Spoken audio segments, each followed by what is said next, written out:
네, 안녕하십니까. 자, 오늘 수업은요, 요약집 21페이지예요. 부동산 특성입니다. 특성은 한 문제는 반드시 나와요.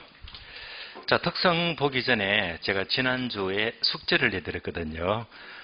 지난 과정 기본서를 보시면서 특성은 한 바퀴 쭉 복습을 해오라고 부탁을 드렸습니다. 복습하신 분들은 오늘 수업 따라하기가 수월합니다. 복습을 안 했다면 좀 빡빡해 주셔가세요.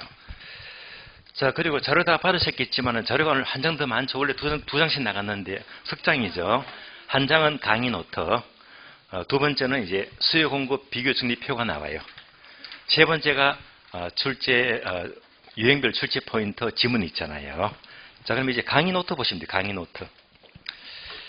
자, 강의 노트를 보시면 부동산 특성이 한 페이지 한눈에 보기 좋게 전체를 다 묶어 놓았잖아요. 이걸 제가 칠판에 다 그려드리면서 설명을 드리겠는데요. 그럼 우선 요약지 먼저 보시면 21페이지입니다. 먼저 부동산 특성 종류가 박스에 나와요. 박스 보시면 이미 다 암기가 됐겠지만은요. 자, 자연적 특성과 인문적 특성인데 자연적 특성은 자, 5월달에도 처음 듣는 분이 꽤 계실 거예요. 그래서 첫 번째 부동성 부자 동그라미, 영속성 영자, 부정성 부자, 개별성 개자 요까지요. 합치니까 이제 부부 연계가 돼요. 부부가 둘 다 연계래요. 부부 연계. 자, 여기다가 이제 인접성까지만 공부를 하시면 돼요. 부부 연계 요 네 가지고. 다음에 인문적 특성은 첫 번째 용도의 다양성 첫자 용 동그라미. 두 번째 병합 분할 가능성 첫자 병 동그라미. 자, 세 번째는요. 자, 위치의 가변성인데 가변성에서 가짜 동그라미. 합치니까 용병가 이렇게 돼요. 요 세 가지만 아시면 되고 나머지 지역성과 국토성은 X. 내려가서 건물의 특성도 X 보지 마세요. 그럼 지금부터 자, 자연적 특성 부부 연계 인접성하고요. 다음에 인문적 특성 용병가 세 가지를 자, 요 내용들을 이제는 학교는 처음부터 끝까지 전체를 전부 다 연결합니다. 학교는 전체를요, 한 시간만에 전부 다 언급할 거예요. 그럼 지금부터 강의 노트를 보시면 돼요. 자, 그러면 특성이 이렇게 나와요.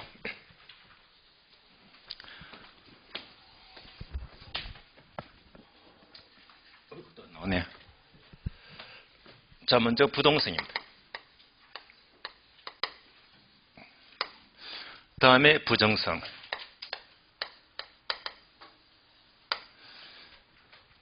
다음에 영속성. 다음에 개별성. 다음에 인접성. 자, 여기까지가 자연적 특성이 되고요. 다음에 용병가 세 가지죠. 용도의 다양성. 다음에 병합 분할의 가능성. 마지막으로 위치의 가변성입니다. 자, 이 특성이 학교는 전체와 모두가 연결이 되어 있어요. 그 특성은요, 공부하면 할수록 어렵거든요. 자, 그러면 이제 학교는 전체를 본다면 첫 번째,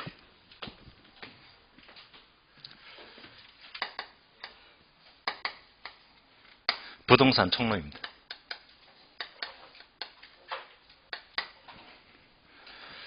자, 두 번째가 경제 파트예요.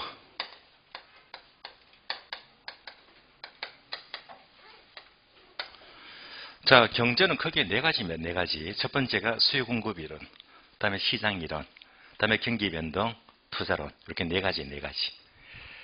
다음에 이제 세 번째. 세 번째가 부동산 정책입니다. 정책과의 관계를 살펴보고요. 네 번째가 부동산 활동이 돼요. 자, 활동은 크게 6개 파트인데요. 첫 번째가 금융활동, 다음에 입지선정 활동입니다. 세 번째가 개발활동, 다음에 관리활동, 이용활동, 마케팅활동 6개입니다. 마지막으로 다섯 번째, 감정 평가입니다. 얘가 학교론 전체가 되고요. 자, 이 전체와 관계를 이제 하나씩 풀어서 봅니다. 여러분들은 이제 강의 노트 그대로 보시면 돼요. 자, 첫 번째, 부동성은 토지는 인간의 힘으로는 절대로 움직일 수가 없던 특징이잖아요. 자, 못 움직이니까 총론 파트에서는 동산과 부동산을 비교합니다. 동산은 움직이니까 이동성 이렇게 되고요. 부동산은 못 움직이니까 비동성이 돼요.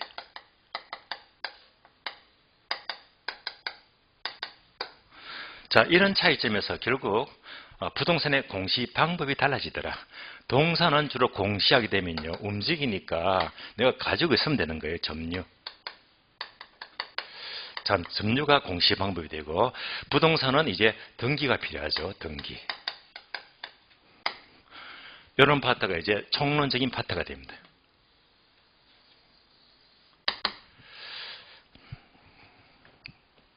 다음에 부동성 때문에 특히 경제 파트에서는 시장과 많은 관계가 연결이 됩니다. 시장. 그래서 자, 첫 번째 어떤 시장? 네모되어 있죠. 네모. 자, 네모가 뭐냐? 바로 국지적 시장입니다. 부동산 시장은 부동성 때문에 국지적 시장이 되는 거예요. 국지적 시장은 다른 말로 지역적 시장이잖아요. 그러면 이와 똑같은 말이 이꼴 부분시장입니다. 국지적 시장, 부분시장 똑같은 말입니다. 바로 부동성 때문이다. 결국 국지적 시장은 지역적으로 시장의 세분화가 나타난대요. 시장의 세분화다. 그래서 이제 예를 들면 기억나시죠? 똑같은 25평 아파트라고 하더라도 지방하고 서울은요, 지역이 다르기 때문에 가격이 확 달라지는 거예요. 그래서 시장은 바로 국지적 시장이 됩니다. 그러면 국지적 시장은 다른 말로 지역적 시장인데, 그러면 이렇게도 출제가 된 적이 있어요. 자, 국지적 시장은 지역적 시장이니까 지역별로. 자, 지역별로 초과 수요 또는 초과 공급입니다.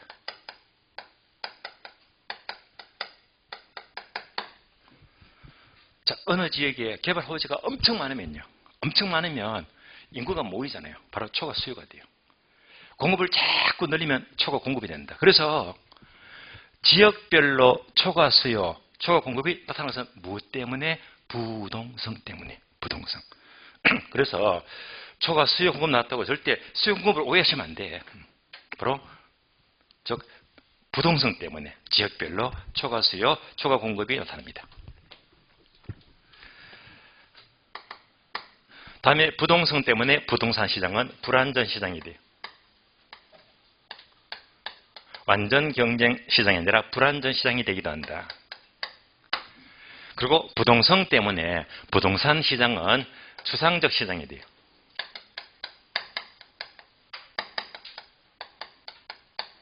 여기서 추상적 시장이란 일정한 장소가 X가 돼요. 장소가 존재하지 않는 시장이다. 부동산을 사고 파는 것은 그 땅 자체를 들고 사고 팔 수가 없잖아요. 부동성 때문에 부동산은 바로 소유권이라는 권리를 사고 팔잖아요. 그러니까 일정한 장소가 존재하기가 어려워요. 또 진열도 어렵고. 부동성 때문입니다. 그리고 부동산 시장은 바로 효율적 시장이죠.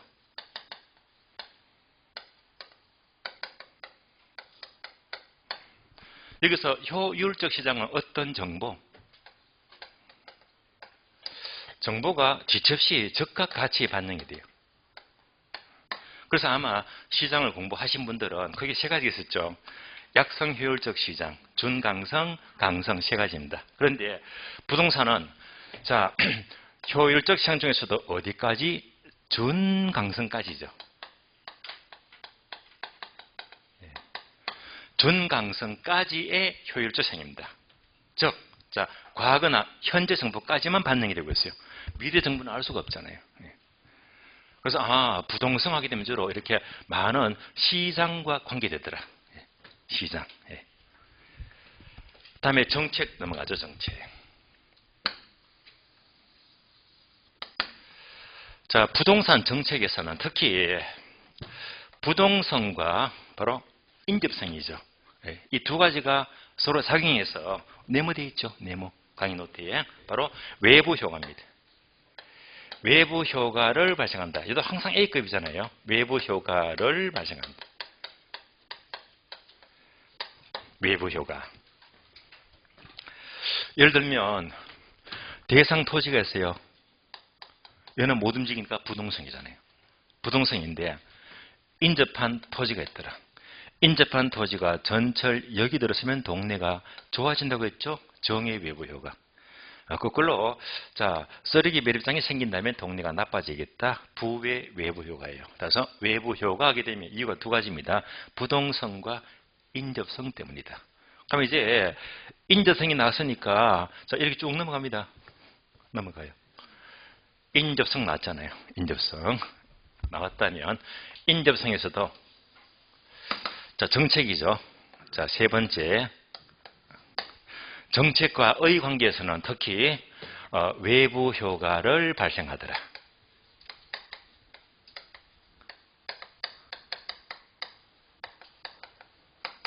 이렇게 연결하시면 돼요.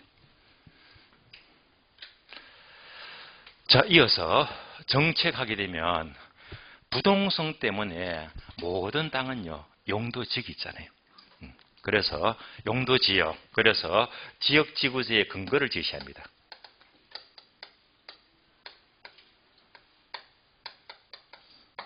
이런 것들이 모두가 부동성에서 비롯됩니다.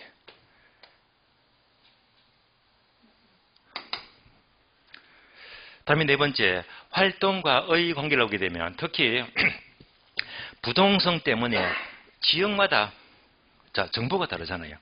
그래서 정보 활동이 필요하게 됩니다.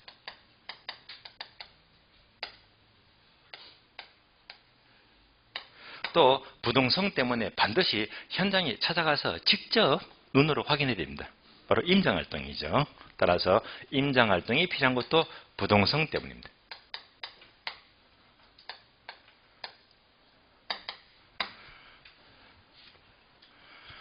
자, 나아가서는 여러분들이 공부하시는 중개, 중개. 항상 중개활동은요, 고객이 오게 되면 아파트를 보여줘야 됩니다. 현장에 가서. 그래서 별도로 중개활동이 필요한 것도 바로 근본적으로 부동성 때문입니다. 중개활동. 또 부동성 때문에 바로 입지선정입니다. 입지선정 활동과 밀접한 관계를 가지는데요. 그러면 입지선정은 종류가 두 가지입니다. 입지론도 있고 적지론도 있어요. 입지론과 적지론. 그 중에서 부동성 하게 되면 바로 입지론입니다. 입지론의 근거를 제시합니다. 그러면 입지론이 뭡니까? 하게 되면 부동산은 어떤 용도가 주어진다면 어떤 땅이 어울릴까? 어떤 용지가 어울릴까? 이렇게 용지를 파악하는 것이 바로 토지가 못 움직이잖아요. 부동성 때문입니다. 예를 들면 내가 주택을 짓겠다면 용도가 정해지잖아요. 주택은 어느 땅에다가 주거지역에다가 주택을 지어야 됩니다. 주택은 주거지역이에요. 상가는 상업지역이에요. 공장은 공업지역이에요. 이걸 따지는 게 바로 입지론입니다. 그래서 부동성 때문에 특히 입지 선정 중에서 입지론의 근거를 제시합니다. 자, 여기까지가 활동과의 관계를 다 들었습니다. 다음에 감정평가와의 관계를 본다면 특히 자, 첫 단어가 네모되어 있죠. 중요하니까 여러분들 써봐야 됩니다. 그래서 부동성 때문에 서로 인접해 있고 인접성이 확대가 되니까 하나의 큰 지역을 예를 들어 무슨 분석? 지역 분석이죠. 그래서 지역 분석의 필요성을 제시합니다. 그래서 지역 분석이 필요한 이유는 하게 되면 자 크게 이유가 세 가지더라. 첫 번째, 1순위, 1등이 바로 지역성이죠. 이걸 파악하는 거예요. 지역은 왜 나타납니까? 두 번째, 인접했기 때문이다. 인접성도 이유가 되고요. 인접성은 무엇 때문에? 근본적으로 땅은 못 움직이니까. 세 번째, 부동성 때문이다. 그래서 지역 분석이 필요한 이유가 1순위, 2순위, 3순위 세 가지를 들 수 있다. 자, 그러니까 결국 인접성도 지역 분석이 필요한 이유가 돼요. 그럼 넘어가는 거예요. 쭉 인접성. 쭉 넘어갑니다. 인접성 나왔잖아요. 여기서 이제 다섯 번째, 감정평가와의 관계를 본다면 여기서 이제 지역 분석이 필요한 이유가 되는 거예요.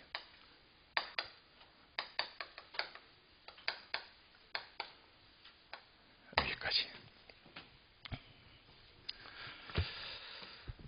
그러면 이제 지역 분석이 필요한데요. 어떤 지역이 있대. 예컨대 주거지역이 있는데 그 주거지역에 요양병원이 들어선다면 요양병원 바로 옆에 있는 부동산은요. 땅값이 더 올라갑니까? 떨어집니까? 요양병원. 여기 보면 이 노인, 나이 드신 분들이 전부 다 중증 환자들이야. 하면 기가 빠지잖아. 그러니까 약간의 이제 시설이 좋은 게 아니야.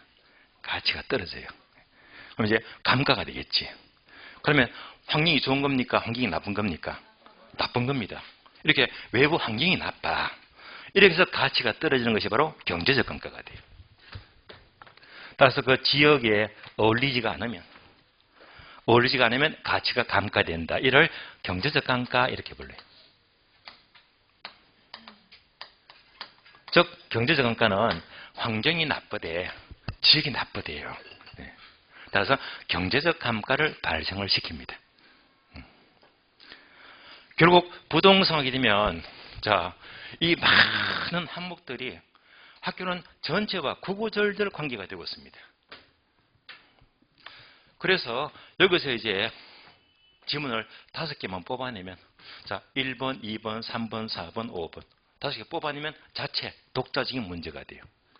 그래서 출제가 일어난 걸 전부 다 끄집어냈어요. 다음에 두 번째, 부정성입니다. 자, 부동성과 부정성은 특히 단독 문제가 너무 잘 나와요. 단독 문제.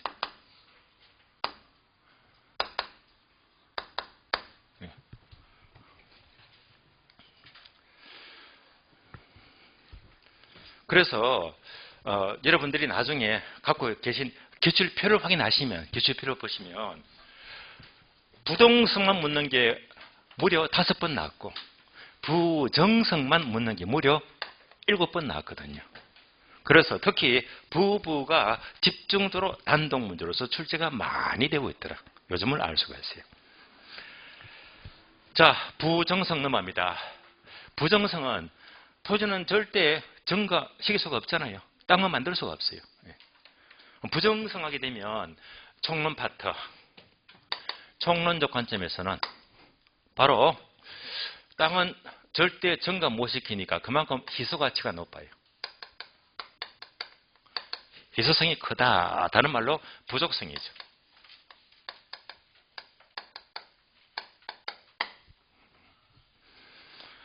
다음에 두 번째 경제 파트로 넘어갑니다.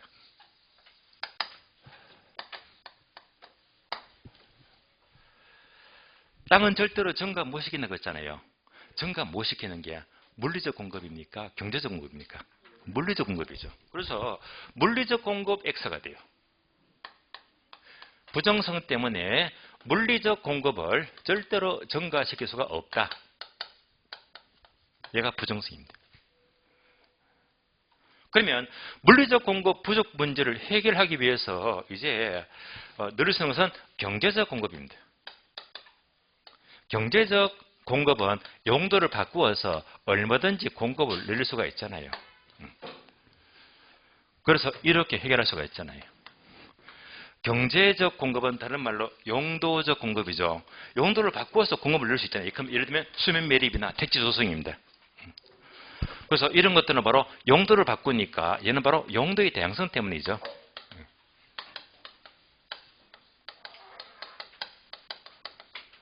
따라서 물리적 공급을 증가 못 시킨다? 부정성이 되고, 경제적 공급을 증가시킨다? 바로 용도의 다양성 특성 때문입니다. 그럼 이어서 이것을 각각 공급 곡선과 연결합니다. 공급 곡선.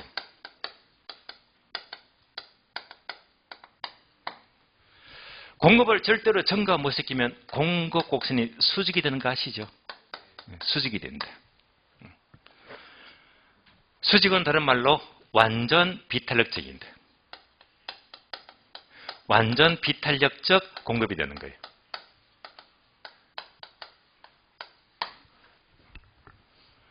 반면에 경제적 공급은 증가시킬 수가 있다고 했잖아요. 증가시킬 수가 있다면 어떤 모양이다? 우상향. 우상향 모양이 돼요. 그러면 상대적으로 탄력적인 형태입니다. 탄력적이다.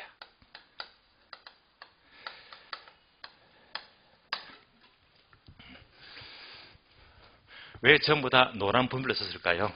출제가 너무 잘 되기 때문에. 굉장히 중요합니다. 그래서 결국 부정성은 앞에서 부동성은 주로 시장과 관계되는데 부정성은 주로 공급과 관계되더라. 이런 점을 또 알 수가 있잖아요.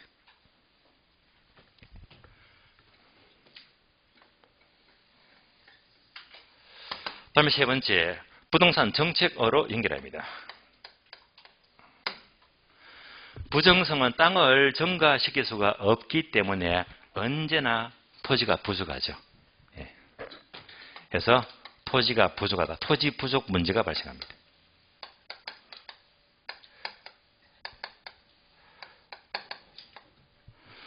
항상 땅이 부족하면 땅값은 오를 수밖에 없지.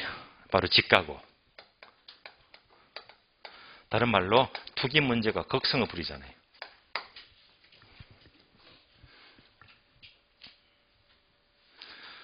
또 부정성은 일반 동상과는 달리 양이 절대 한정이 되기 때문에 공익 개념이 강해요. 공익 개념. 그래서 사회성이 높고 공공성이 높다. 사회성과 공공성이 높은 재화가 돼요. 이렇게 공익 개념이 강하기 때문에 공적 규제가 필요하거든요. 토지의 가장 강력한 규제가 바로 토지 공개념입니다. 따라서 나아가서는 토지 공개념의 근거를 제시합니다. 이런 내용들이 모두가 정책과 관련된 내용입니다.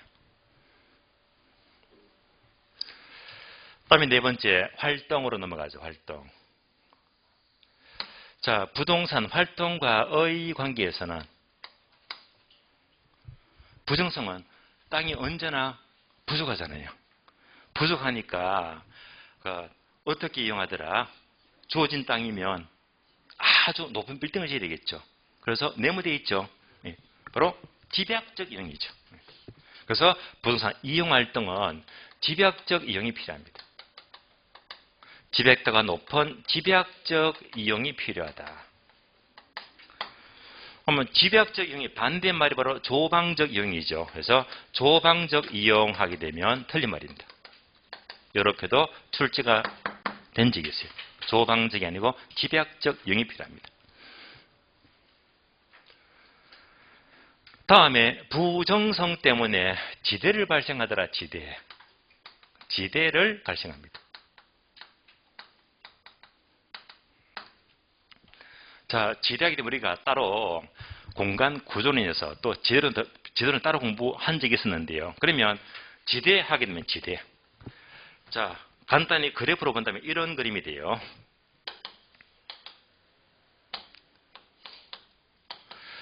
부정성은 공급이 수직이라고 해요. 수직.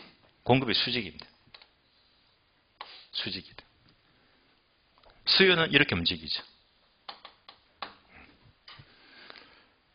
그러니까 공급이 수직이니까 여기서 전체 네모, 이 전체 네모가 바로 경제지대 렌트가 돼요. 따라서 부정성 때문에 공급이 수직이니까 100% 전부가 뭐를 발생하더라? 이코노믹 렌트, 지대를 발생합니다. 지대. 다시 말하면요, 이 경제 지대는요, 고전학파가 보기에는, 자, 땅 빌려주니까 임대료가 들어가요, 지대가. 얘가 전부 다 뭐지? 몽땅 불로소득이지. 그냥 들어오는 거잖아요. 따라서 부정성 때문에 100% 모두 경제 지대에 이코노믹 렌트를 발생시키더라. 그래서 바로 지대를 발생합니다.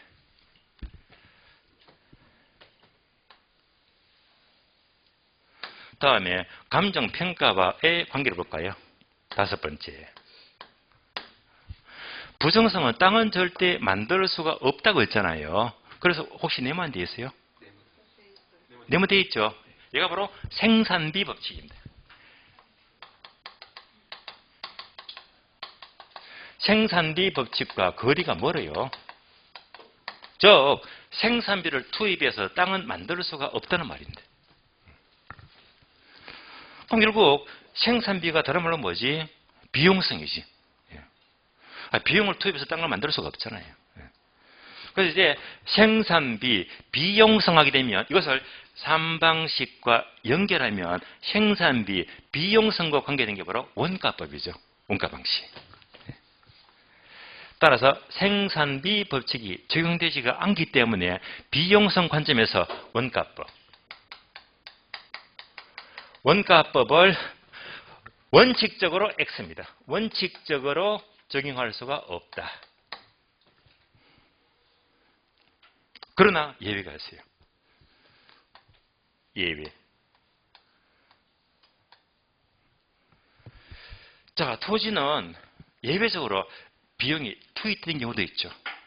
그런 게 바로 매립지, 매립비용 들어가잖아요. 조성지, 택지 조성비 들어가잖아요. 그래서 예외적으로 적용될 수가 있다는 것은 주로 이제 매립지는 또는 조성지 이런 경우는 비용성 관점에서 예외적으로 파악을 할 수가 있다는 말입니다.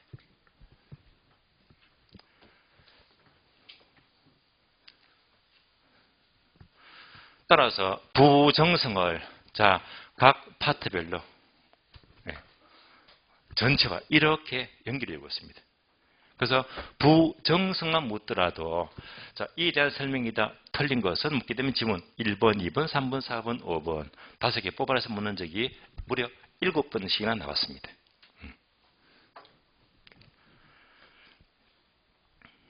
다음에 세 번째, 영속성 특성입니다. 영속성. 토지는 아무리 시간이 흘러가더라도 마모되지가 않는 속성이죠. 한마디로 영구무한한 특징입니다. 영속성 관점에서는요, 총론 파트는 여러분들이 공부할 만한 게 없습니다. 패스합니다. 지나가시면 돼요. 다음에 부동산 경제와의 관계를 본다면요.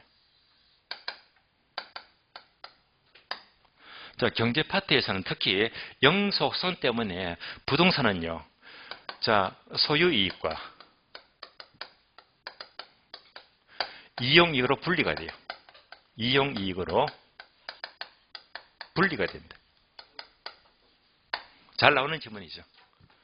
여기서 소유이익은 다른 말로 가격이죠. 가격. 소유권의 대가는 바로 가격이다. 이용이익은 용익의 대가로서 임료를 말해요. 임료. 따라서 가격과 임료로 구분됩니다. 임료로 구분되기 때문에 이런 관점에서 특히 부동산 시장은 특히 임대차 시장이 발달이 되더라. 그래서 임대차 시장이 발달이 된다. 여기까지도 출제가 되었습니다.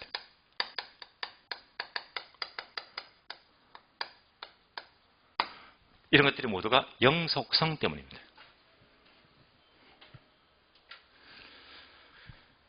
다음에 영속성 특성은요, 토지는 소멸되지가 않기 때문에 영구만 하잖아요. 그래서 가치 저장 수단을 갖게 됩니다.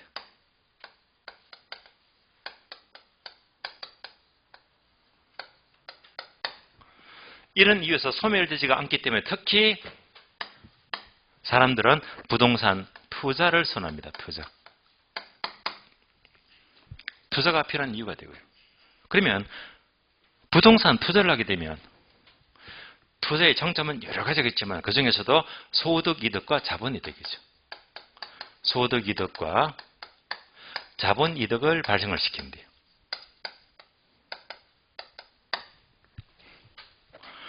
이때 소득이득은 바로 사용과 수익이죠. 사용과 수익에서 생기는 이득이고, 그 다음에 자본이득은 처분에서 생기는 이득이다.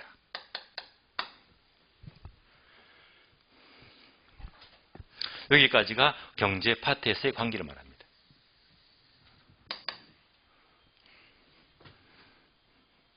다음 세 번째, 부동산 정책과의 관계는요, 우리 시험에서는 딱히 나올 만한 게 없어요.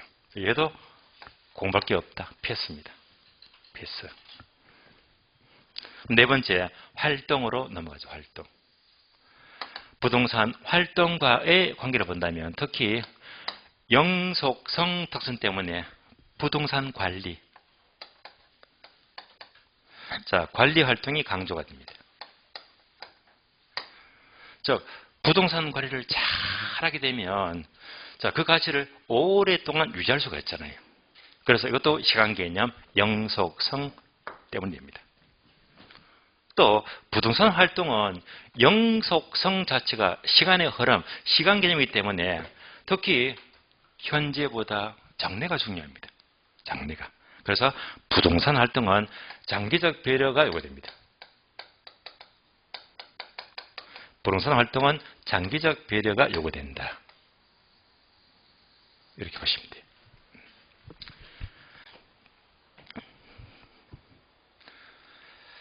다음에 감정평가입니다. 다섯 번째.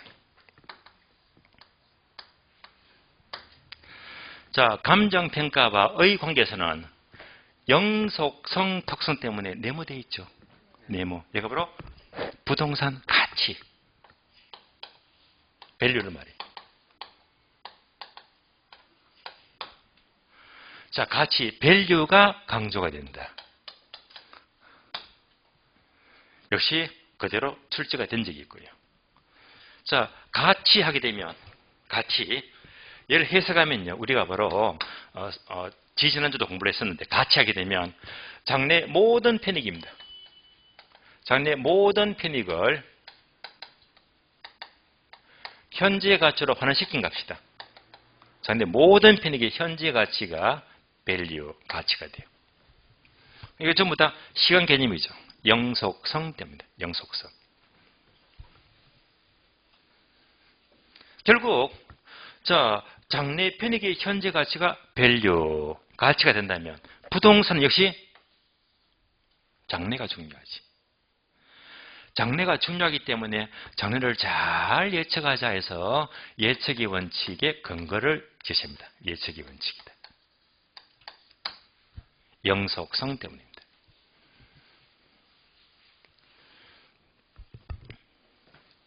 또 영속성은 소멸되지가 않기 때문에 특히 부동산의 효용 또는 유용성입니다.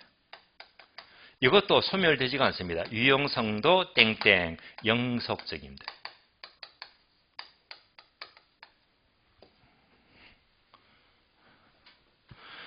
유용성이 영속적이기 때문에 소멸되지가 않는다고 했잖아요. 소멸되지가 않는다는 것은 다른 말로 토지는 감가가 안 돼요. 감가. 그래서 감가상각이 적용이 안 되는데 이때 감가상각 중에서도 바로 물리적 감가상각을 가리킵니다. 물리적 감가상각이 적용이 배제가 돼요. 감가가 되지가 않습니다. 토지는 영속성 때문에 소멸되지가 않는다고 했어요. 그래서 제가 지난주도 언급한 적이 있지만 특히 토지의 수익을 환원시키는 방법, 토지의 수익 환원 방법입니다.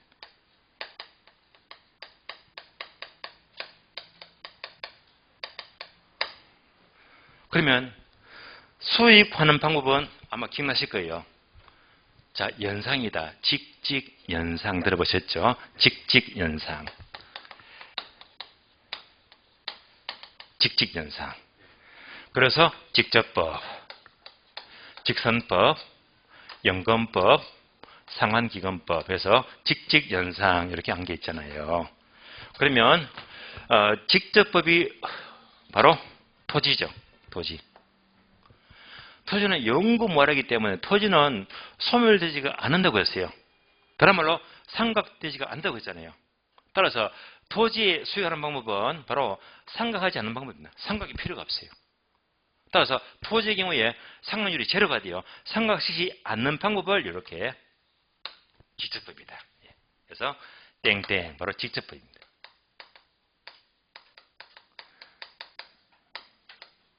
최근에 출제가 됐습니다. 토지 수익하는 법은 직접법이다. 나머지는 전부 다 복합부동산 상각이 필요하다고 했어요. 그래서 토지는 영속성 특성 때문에 직접법으로 수익을 환원시키더라까지도 지문이 나왔습니다. 출제가 되었어요.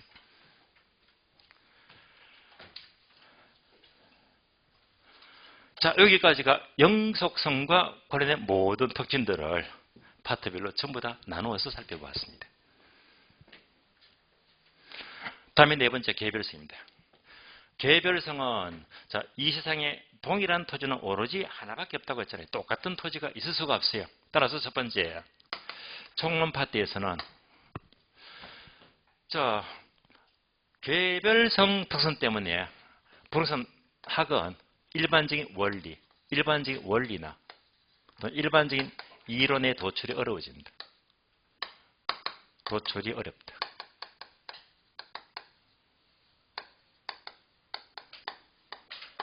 따라서 일반적 원리나 이론의 도출이 어렵게 됩니다. 다음에 개별성 때문에 경제 파트와 연결하자면요. 부동산 경제. 개별성 때문에 일물일가 들어보셨죠? 일물일가. 따라서 동일한 물건에는 동일한 가격이 성립되지가 않는다. 일물일가 법칙이 성립되지가 않습니다. 바로 개별성 때문입니다. 개별성 때문에 특히 부동산 시장이죠. 부동산 시장은 개별성 때문에 정보를 공개하기를 꺼려합니다. 그래서 시장의 비공개성입니다.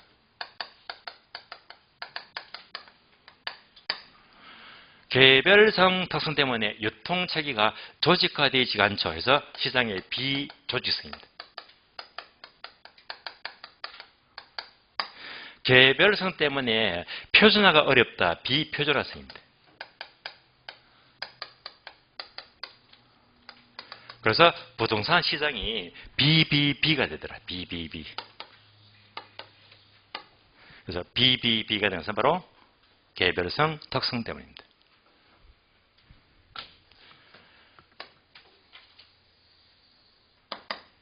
여기까지가 시장과의 관계를 가리킵니다. 다음에 부동산 정책과의 관계를 본다면 개별성 특성 때문에 특히 바로 공시지가, 표준지 공시지가죠. 표준지 선정이 쉬워요, 어려워요? 어렵죠. 그래서 네모되어 있죠. 네모가 뭐냐? 표준지 선정이 어렵다, 곤란하다. 왜 네모였나? 우리 시험은 과거에 표준지 선정이 용이하다. 틀린 말입니다. 용이가 아니라 곤란하다. 어려워집니다. 이때 표준지가 무슨 땅이죠? 일단의 지역을 대표하는 대표성을 띈 토지를 말이에요. 그래서 개별성 특성 때문에 대표성이 있는 표준지 선정이 어려워집니다.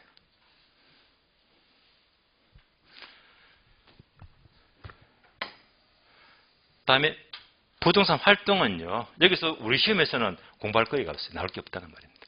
패스합니다. 다음에 감정평가와의 관계에서는요. 개별성 때문에 그대로 개별 분석이죠. 해서 다섯 번째 감정평가 파트에서는 네모되어 있죠. 네모. 그래서 개별 분석이 필요합니다.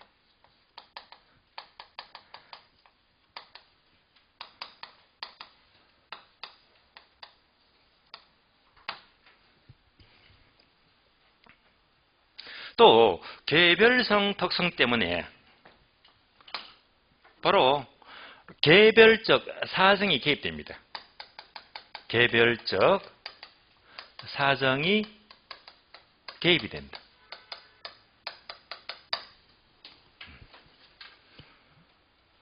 따라서 개별적 사정 또는 특산 동기죠.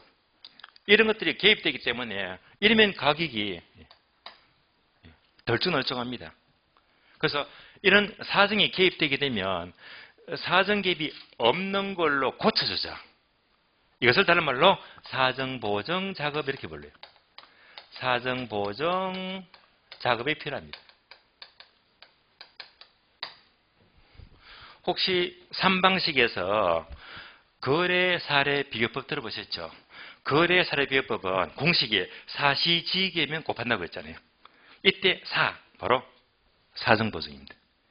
그래서 비교 방식에서 거래사례 비교법에서 바로 사시지계면 중에서 사정보정 비교 작업이 필요합니다. 개별성 때문입니다.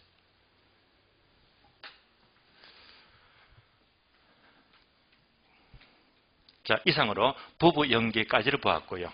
다음에 인접성 넘어갑니다. 인접성. 자, 인접성 항상 부동산은 이웃한 토지와 서로 인접 연결되어 있잖아요. 그래서 총론파트에서는 땅이 서로 인접해 있으니까 소유와 관련하여 경계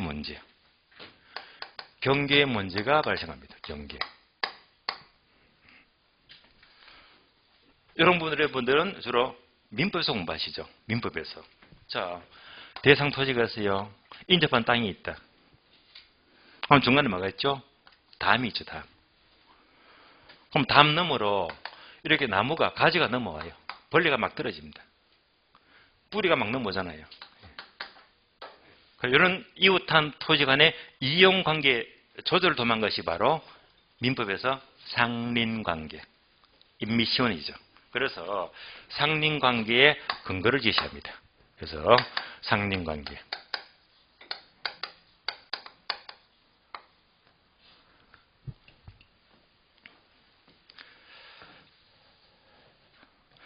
다음에 인접성 하게 되면 경제 파트는요.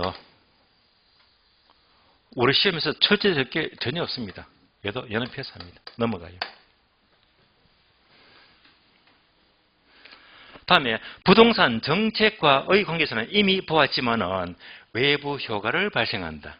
까지는 부동산과 같이 이어지는 거고요.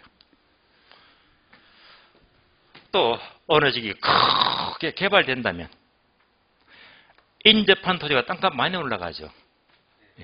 이게 바로 개발이익입니다. 따라서 자, 이렇게 개발이익이 발생하면 이것을 환수를 하자. 개발이익 환수. 개발이익 환수 논리의 근거를 제시하는 것 바로 인접성 때문입니다.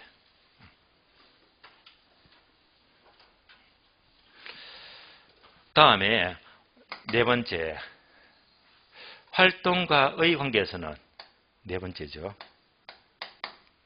자, 서로 인접했기 때문에 서로 어울리는 이용활동, 어울리는 이용. 다른 말로 협동적 이용활동이 필요합니다.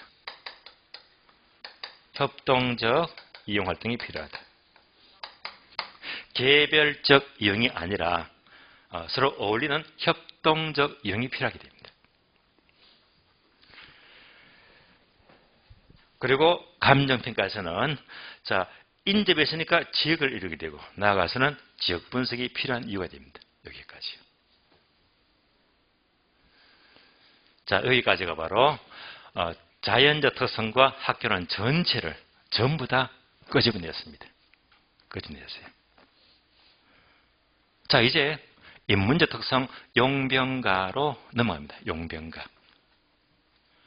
자, 첫 번째 용도의 다양성입니다.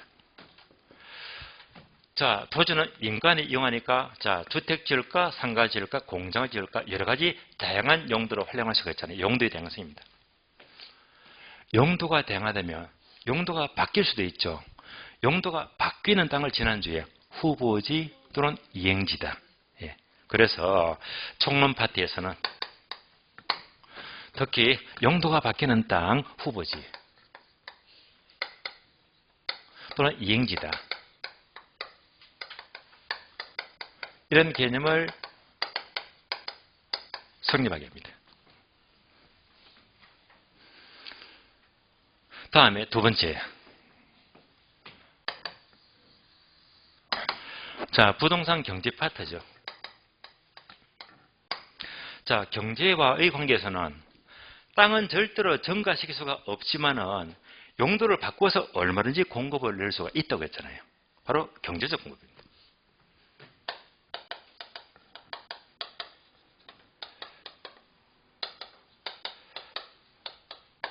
경제적 공급을 증가시킬 수가 있다. 다른 말로 경제적 공급은 바로 용도적 공급입니다.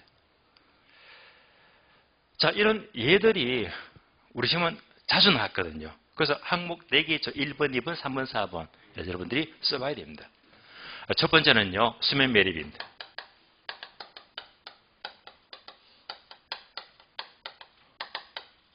수면 매립은 물리적 공급 증가가 아니라 어디까지나 밭에서 땅으로 이용 상태가 바뀌었다. 경제적 공급입니다. 두 번째, 택지 조성입니다.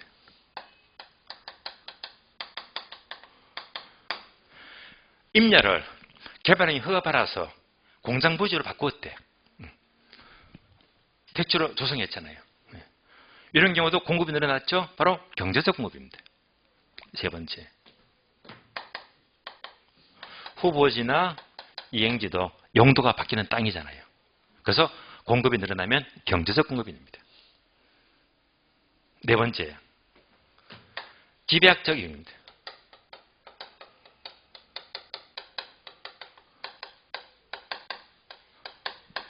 한 필지 땅이 있다면 이 땅은 절대로 증가할 수가 없잖아요. 그런데 이 땅에다가 집약적으로 10층 빌딩을 짓게 되면 그만큼 공급이 늘어나더라. 모두가 경제적 공급입니다. 그래서 용도의 다양성하게 되면 항상 경제적 공급과 연결해서 떠올리시면 돼요.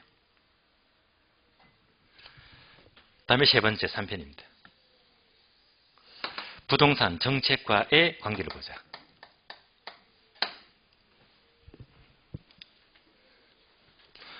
부동산은요, 용도가 다양하잖아요. 여러 가지 다양한 용도 중에서 가장 효용가치가 큰 최고의 용도를 선택해야 됩니다. 그런데 이럴 수도 있잖아요. 자, 최고의 용도를 선택해야 되는데 선택을 잘 못해서요. 자, 잘못된 용도를 선택했다. 잘못된 용도를 선택하면 원래대로 돌이킬 수가 있다 없다? 없잖아요. 한번 잘못된 용도를 선택하면 다시 처음으로 원래대로 돌이킬 수가 없다. 이것을 비가역성 이렇게 불러요. 그래서 처음부터 잘못된 용도를 선택하면 돌이킬 수가 없는 비가역성의 문제가 발생합니다. 토지 문제에서 비가역성의 문제가 발생하더라.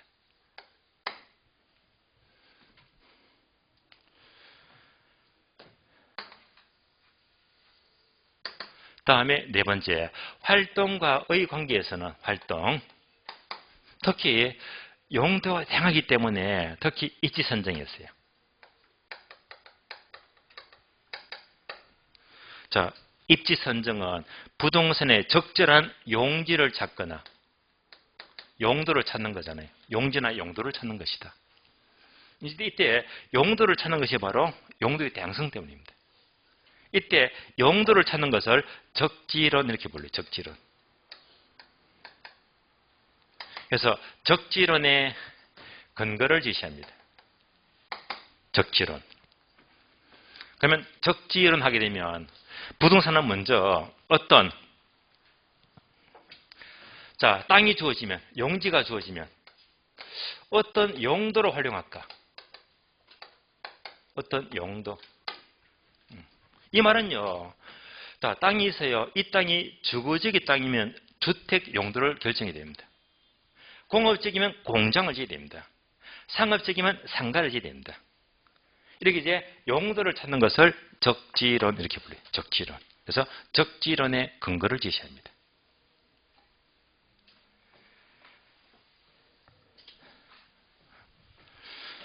다음에 5번째. 감정평가와의 관계를 봅니다. 자, 첫 번째 네모안 되어 있어요. 네모되어 있죠. 용도가 다양하기 때문에 가장 효용 가치가 큰 최고의 용도를 선택하자. 이거 바로 최유효 사용입니다. 엄청나게 출제 많이 했습니다. 최유효 사용의 근거를 제시합니다. 용도가 다양하니까 바로 최사의 용도를 선택해야 됩니다.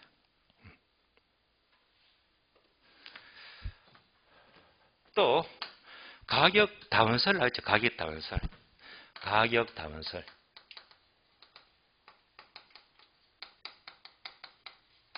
자, 감정평가를 한다는 것은 부동산 가격 관한 작업인데 감정평가 작업 관한 부동산 가격은요.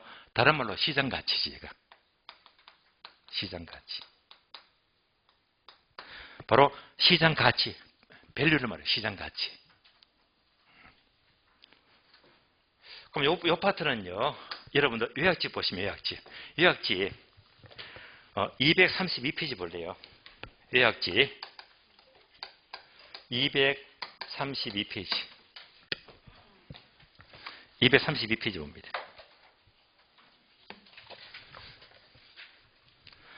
자, 폈습니까? 232페이지.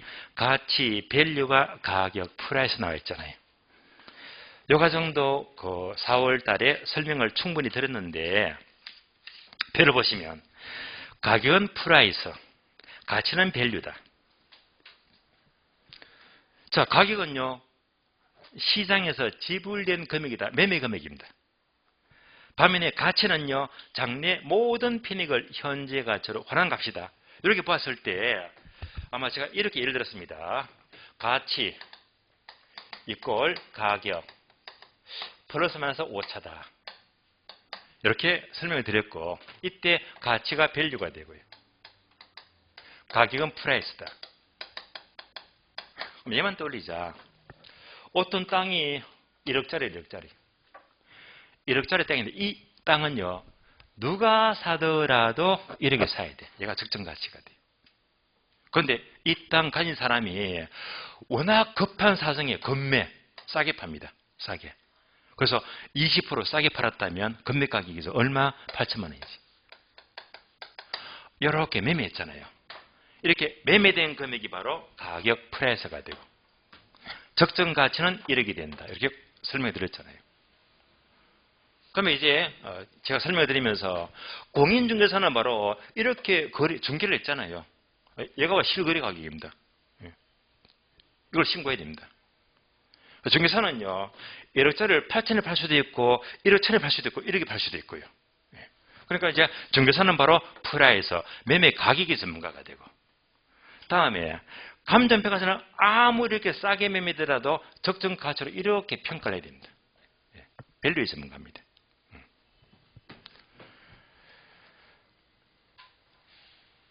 이럴 때, 자, 매매했죠, 매매.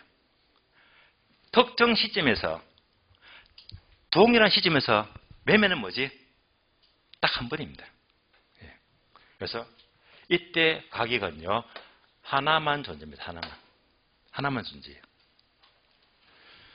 그런데 이 가치는요, 특정 시점이라고 하더라도 이때 시장 가치도 있는가 하면 보상금 매겨야지 보상 가치. 세금 매긴다 과세 가치. 경매 넘어간다 경매 가치. 그러니까 이제 가치는 특정 시점에서 여러 개 존재할 수 있거든요. 그럼 이 표를 보시면서 체크합니다. 자, 232 표를 보시면 맨 밑에 칸이 있죠. 가격은 주어진 시점에서 가격은 오롯이 몇 개? 하나 밑줄 하나. 가치, 밸류는요. 목적에 따라서 여러 가지 밑줄. 얘가 뭐죠? 가치 다원설입니다. 가치는 여러 개 존재할 수가 있대. 가치는 여러 개 존재한다. 예.